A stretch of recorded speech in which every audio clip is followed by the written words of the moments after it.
दोस्तों नमस्कार, मैं KC Bairwa arts Khetan polytechnic college Jaipur से। आज के इस वीडियो लेक्चर में आपका स्वागत है। आज अपने जो सब्जेक्ट पढ़ने जा रहे हैं वो ME 301 RAC और टॉपिक का नाम है unit and rating of A refrigeration system.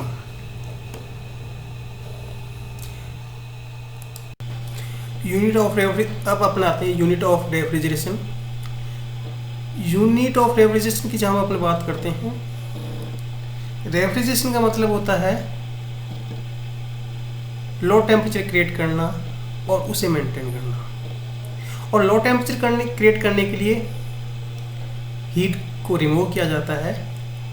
इसका मतलब ये है कि यूनिट ऑफ रेफ्रिजरेशन जहाँ पर फाइंड आउट करें तो वहाँ पर को ये फाइंड आउट करना होगा कि हीट किस रेट से रिमूव की जा रही है,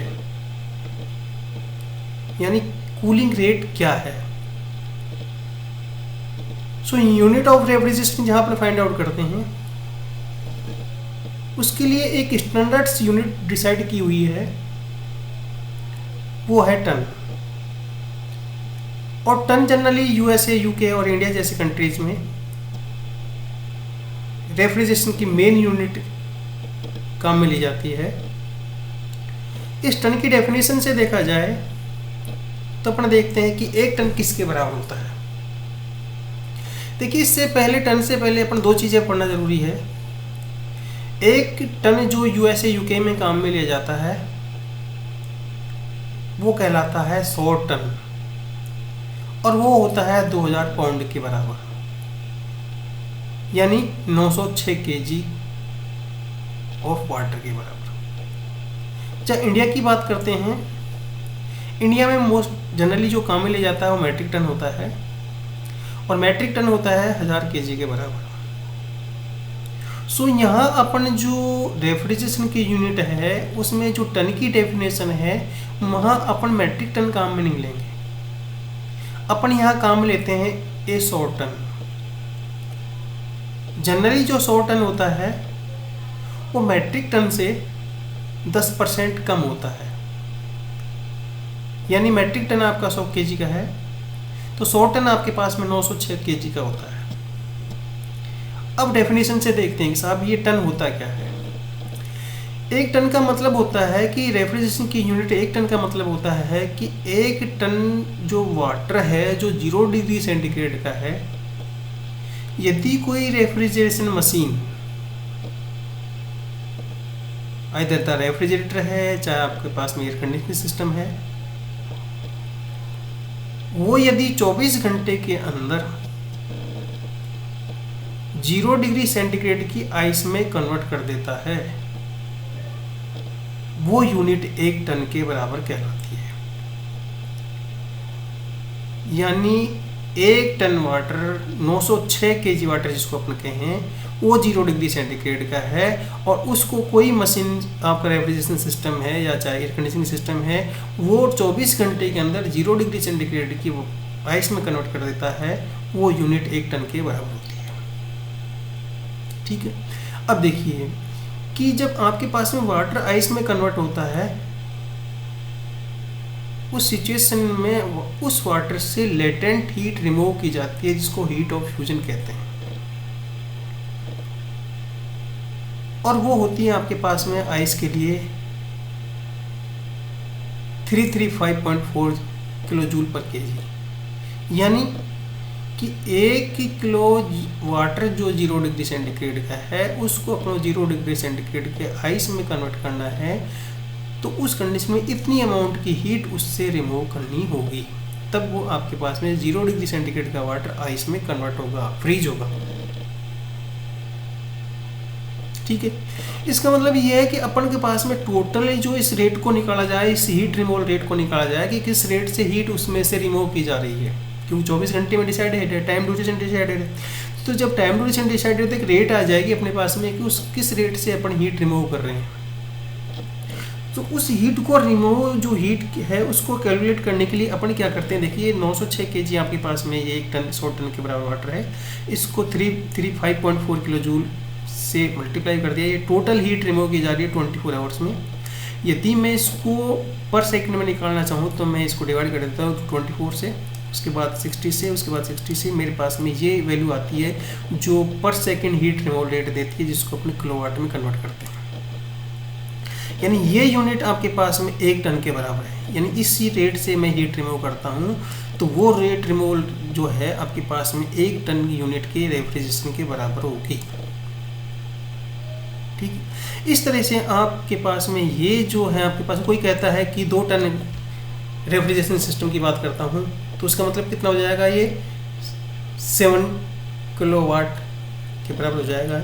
यानी 7 किलो जूल पर सेकेंड के बराबर की हीट वो रिमूव कर रहा है। So this is the unit of A refrigeration. ठीक है, इसका मतलब है कि रेफ्रिजरेशन शॉर्ट हम अपने के हैं कि रेफ्रिजरेशन की वो यूनिट है टन जहां आपके पास में heat removal rate 3.5 kilowatt के बराबर होगी। ठीक, सो इसी तरह से ये जो यूनिट है वो आगे आपके पास में रेफ्रिजरेशन सिस्टम, चाहे आपके पास में रेफ्रिजरेटर है, चाहे आपके पास में एयर कंडीशनिंग सिस्टम है, उसकी कैपेसिटी को डिसाइड करने के लिए आपके पास में इस जो टन यूनिट है उसको काम में लिया जाता है, जो अपन आगे चल के देखेंगे। अब आपके पास में मैं शॉर्ट्स बात करता हूँ कि जो रेजिडेंशियल एयर कंडीशनिंग सिस्टम होते हैं उनकी कैपेसिटी 1 से 5 टन के बराबर होती है, लेकिन जो डोमेस्टिक रेफ्रिजरेटर होते हैं आपके पास में उनकी कैपेसिटी बिलो 1 टन होती है। अब बिलो 1 टन से जो भी छोटी यूनिट हैं उनको अपन टन में रिप्रेजेंट नहीं करते हैं, उनको अपन लीटर्स में रिप्रेजेंट करते हैं, जो आपको आगे बताया गया है। नेक्स्ट देखिए अपन आते हैं rating of refrigeration machine. Refrigeration machine में अपने पास में 2 मशीनें आती हैं। एक रेफ्रिजरेटर आता है जो डोमेस्टिक रेफ्रिजरेटर कहलाता है, जिसकी जनरली जो कैपेसिटी है एयर कंडीशनिंग सिस्टम से कम होती है, और दूसरी जो रेफ्रिजरेशन जो मशीन है वो आपके पास में एयर कंडीशनिंग सिस्टम है। सो देखिए आपके पास में अब इनकी रेटिंग कैसे दी जाए, यानी आपको किसी रेफ्रिजरेशन को है उसका कैसे रेट किया जाए कि ये किस कैपेसिटी का है। इसी तरह से किसी का एयर कंडीशनिंग सिस्टम है उसको कैसे रेट किया जाए कि उसकी कैपेसिटी क्या है। सो रेफ्रिजरेशन मशीन, चाहे वो आपका रेफ्रिजरेटर है चाहे आपका एयर कंडीशनिंग सिस्टम है, उसकी जो यूनिट रेटिंग दी जाती है वो यूनिट जो रेफ्रिजरेशन की यूनिट टन के हिसाब से दी जाती है। यानी आपके कहने का मतलब है कि यदि आपके पास में कोई रेफ्रिजरेशन मशीन है और किस टन से हीट रिमूव कर रही है, उस टन की जो हीट रिमूव करने की कैपेसिटी है उसको आपके पास में जो रेफ्रिजरेशन की यूनिट है जो टन है उससे कंपेयर किया जाता है, और कंपेयर करने के बाद में ये डिसाइड किया जाता है कि वो कितने अमाउंट, कितने टन की हीट रिमूव कर रहा है, यानी उसकी कितनी कैपेसिटी है, कितने टन में कैपेसिटी है, यानी उसका जो रेफ्रिजरेंट इफेक्ट है, जिस रेट से वो हीट रिमूव कर रहा है, चाहे वो रेफ्रिजरेशन सिस्टम है चाहे आपके पास में एयर कंडीशनिंग सिस्टम है, उसको कंपेयर किया जाता है 1 टन रेफ्रिजरेशन से। यानी मान लीजिए कि कोई आपके पास में हीट रिमूव कर रहा है और 1 टन रेफ्रिजरेशन का मतलब होता है 3.5 किलोवाट, यानी 3.5 किलो जूल पर सेकंड के हिसाब से वो हीट रिमूव करता है, तो 1 टन के बराबर है। सो जो हीट रिमूव कर रहा है, जो रेफ्रिजरेंट इफेक्ट है, जो कूलिंग रेट है, उसमें यदि अपन टन की जो यूनिट है उससे डिवाइड कर देते हैं, सो उस कंडीशन में आपके पास में वो चाहे रेफ्रिजरेशन मशीन जिसको कहते हैं, आपके पास रेफ्रिजरेटर है चाहे एयर कंडीशनिंग है, उसकी रेटिंग अपने पास में आ जाती है कि उसकी जो कैपेसिटी है, कूलिंग करने की कैपेसिटी है, हीट रिमूवल कैपेसिटी है, वो कितने टन में है। इस तरह से अपन उस सिस्टम को, उस रेफ्रिजरेशन मशीन को, चाहे वो रेफ्रिजरेटर है चाहे एयर कंडीशनिंग है, अपन उसकी रेटिंग कह सकते हैं कि ये इतने टन की है। तो जैसे पहले बताया गया कि आपके पास में एयर कंडीशनिंग सिस्टम है, उनकी जो रेटिंग होती है वो रेफ्रिजरेटर, जो डोमेस्टिक रेफ्रिजरेटर है, उसकी तुलना में कहीं ज़्यादा होती है। जो डोमेस्टिक रेफ्रिजरेटर मशीन अपन जनरली काम में लाते हैं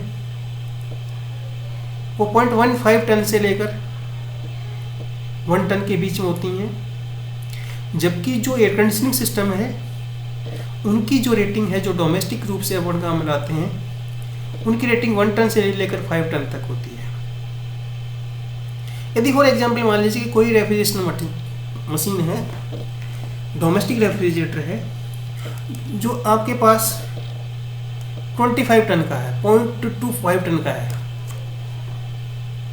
फॉर एग्जाम्पल है कि आपके पास में एक रेफ्रिजरेटर मशीन है, रेफ्रिजरेटर है आपके पास में, वो 0.25 टन का है, तो उसका मतलब ये होगा कि 906 से मल्टीप्लाई करें 2.25 टन का, तो 227 लीटर्स वाटर के बराबर हो गया है, क्योंकि 1 litre water equal to 1 kg।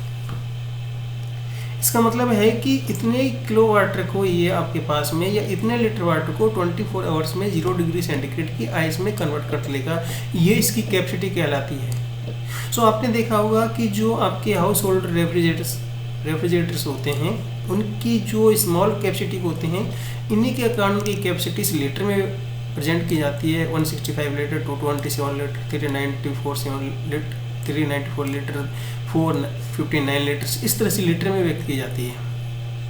लेकिन जहाँ एयर कंडीशनिंग की बात करते हैं, वहाँ एयर कंडीशनिंग लार्ज कैपेसिटी के होते हैं, और टन जो है वो आपके पास में लार्ज कैपेसिटी शो करती है।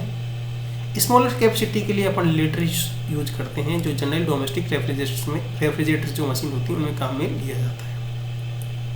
फॉर एग्जाम्पल अपने देखते हैं, आगे आपको दिखाया गया है कि एक एयर कंडीशनिंग सिस्टम है, उसकी कूलिंग कैपेसिटी दी हुई है 5500 वाट्स, यानी इस रेट से वो रेफ्रिजरेशन सिस्टम हीट रिमूव कर रहा है, और उसका पावर कंजम्पशन दिया हुआ है। देखिए कि इस रेट से वो पावर कंजम्पशन दिया हुआ है, इस रेट से पावर कंजम्पशन कंज्यूम कर रहा है। सो वहाँ ये भी दिया हुआ है इसका एनर्जी एफिशिएंसी रेशियो, जिसको आजकल जो पहले अपन COP की बात करते हैं, वो COP ही एनर्जी एफिशिएंसी रेशियो कहलाता है, और ये उसके उम्र दिया हुआ है 3.80। यानी अपन जो COP फाइंड आउट करते हैं वो क्या होता है, heat removal rate divided by work done. इसी तरह से एनर्जी एफिशिएंसी रेशियो की बात करते हैं, इट इज अगेन आपके पास में cooling capacity divided by power consumption, this equal to 3.8, this equal to COP के बराबर होता है। यहाँ से देखिए, अब देखिए यदि मैं इस सिस्टम की कूलिंग कैपेसिटी दी हुई है, अब मैं यदि इस कूलिंग कैपेसिटी को इसमें रिप्रेजेंट करने के बजाय मैं टन में रिप्रेजेंट करता हूँ, सो मैं करूँगा क्या कि आपके पास में ये जो कूलिंग रेट है, ये हीट रिमूवल रेट है, ये देखिए वाट में दी हुई है। यहाँ 1 ton equal to 3.5 kilowatt, kilowatt को मैंने वाट में कन्वर्ट कर लिया, और मैंने यहाँ से इसका डिवाइड कर दिया, तो इसकी जो रेटिंग टन में आएगी आपके पास में इस एयर कंडीशनिंग सिस्टम की, तो यहाँ से ये जो रेटिंग है आपके पास में 1.566 टन, ये इसकी रेटिंग कैपेसिटी होगी इस एयर कंडीशनिंग सिस्टम की। इस तरह से अपन किसी भी एयर कंडीशनिंग सिस्टम की रेटिंग फाइंड आउट करनी है, तो उसकी जो कूलिंग कैपेसिटी है, उस कूलिंग कैपेसिटी में अपने पास में स्टैंडर्ड जो टन की यूनिट है 3.5 किलोवाट, उससे डिवाइड करें तो अपन उसकी रेटिंग कैपेसिटी है वो टन में फाइंड आउट कर सकते हैं कि उस रेफ्रिजरेशन सिस्टम की रेटिंग कैपेसिटी क्या है, कितने टन का है वो। चाहे वो आपके पास में रेफ्रिजरेटर है, चाहे आपके पास एयर कंडीशनिंग सिस्टम है, उसकी अपने को क्या पता होनी चाहिए, उसकी कूलिंग कैपेसिटी या कूलिंग रेट पता होनी चाहिए। और आपके पास में स्टैंडर्ड जो है 1 यूनिट स्टैंडर्ड है वो 3.5 किलोवाट से है। तो इस तरह से अपने पास में जो रेफ्रिजरेशन मशीनिंग है उसकी अपने स्टैंडर्ड रेटिंग फाइंड आउट कर सकते हैं। दूसरी बात देखिए, आगे चल के अपन देखेंगे कि जो यहाँ पर एनर्जी एफिशिएंसी की बात करते हैं, अपन एनर्जी एफिशिएंसी की बात करते हैं, ये जो एनर्जी एफिशिएंसी रेशियो है, ये आपके पास में अगेन एक और नई चीज़ दी जाती है, स्टार रेटिंग। आपने देखा होगा, एयर कंडीशनिंग सिस्टम को देखा होगा, चाहे रेफ्रिजरेशन सिस्टम को देखा होगा, उसके मेन पैनल पर आप जाकर देखेंगे वहाँ पर स्टार लगे होते हैं, जैसा कि आपको आगे दिखाया जाएगा। किसी भी 3 star, 2 star, 4 star and maximum 5 star, हो सकता है आगे 7 स्टार भी हो। ये स्टार रेटिंग आप जैसा कि आपको यहाँ दिखाया गया है, देखिए एक एयर कंडीशनिंग सिस्टम है, ये एयर कंडीशनिंग सिस्टम है। यहाँ पर एक स्टार देखिए कितने स्टार है, 5 स्टार रेटिंग है। और ये स्टार रेटिंग एक पर्टिकुलर टाइम ड्यूरेशन के लिए अलॉट की जाती है। यहाँ पर एनर्जी एफिशिएंसी रेशियो देखो दिया हुआ है आपके पास में 3.80, जो EER के रूप में दिखाया गया है, वाट टू वाट। आपके पास में ये AC स्प्लिट है, ये इसकी कूलिंग कैपेसिटी है, ये इसका पावर कंजम्पशन है। यदि मैं इसको इससे डिवाइड कर देता हूँ तो मेरे पास में ये जो फैक्टर निकल कर आता है, ये इसका EER कहलाता है, जो अपनी भाषा में COP अपन इसको कहते हैं। यहाँ से देखिए कि ये जो 5 स्टार रेटिंग की गई है, इसको लेवल दिया गया है, ये इस ड्यूरेशन के बीच में दिया गया है 1 जनवरी 2014 से लेकर 31 दिसंबर 2015 के बीच का। ठीक है, इस तरह से आपके पास में ये जैसे जैसे आपके पास में अगेन ये 5 स्टार रेटिंग आपकी, यदि ये टाइम पीरियड के बाद में ये स्टार रेटिंग चेंज हो जाएगी और नया स्टार 5 स्टार रेटिंग का जो आएगा उसका एनर्जी कंजप्शन है, जो ये जो एफिशिएंसी रेशियो है ये ज़्यादा होगा एज कम्पेयर टू दिस। ठीक है, इस तरह से आपके पास में नेक्स्ट आगे आप REC का देखेंगे, ये रेफ्रिजरेशन सिस्टम का देखेंगे। यहाँ एक सिंपल से रेफ्रिजरेशन सिस्टम का आपको एक स्पेसिफिकेशन दिखाए गए हैं। ये रेफ्रिजरेशन सिस्टम का एक मॉडल शो करता है, जो भी कोई कंपनी होती है वो अपना मॉडल शो करती है। उसके बाद यहाँ लिखा हुआ ग्रॉस कैपेसिटी लीटर्स में लिखी हुई है, देखो यहाँ पर ये लीटर्स में आता है। इसका मतलब ये रेफ्रिजरेशन सिस्टम जो है अपने पास में जनरली लीटर्स में व्यक्त किया जाता है, लीटर्स में प्रेजेंट किया जाता है, ना कि टन में किया जाता है। जबकि AC जो सिस्टम होते हैं उनकी जो रेटिंग दी जाती है वो टन में दी जाती है। ठीक है, यहाँ पर भी इसके नीचे भी आप देखिए कि इसके आगे अपन देखेंगे, इसमें भी आपके पास में स्टार्स में रेटिंग होती है, जो एनर्जी एफिशिएंसी की शो करता है कि आपकी एनर्जी एफिशिएंसी ज़्यादा होगी उतनी स्टार रेटिंग आपकी ज़्यादा होगी, और वो स्टार रेटिंग आपके पास में पर्टिकुलर टाइम पीरियड के लिए अलॉट की जाती है। जैसे आगे देखते हैं अपन, ये एक रेफ्रिजरेशन मशीन का आपको दिखाया गया है जिसमें 5 स्टार रेटिंग 4 स्टार रेटिंग दी हुई है, 4 स्टार रेटिंग है ये। यहाँ से देखिए electricity consumptions 221 units per year है, और इसमें जो टाइम पीरियड आपके पास में अलॉटेड है इस 4 स्टार रेटिंग का, देखिए इसका टाइम पीरियड दिया हुआ है 1 जनवरी 16 से लेकर 31 दिसंबर 2018 तक का। यहाँ पर आपके पास में अगेन इसको लीटर में व्यक्त किया गया है।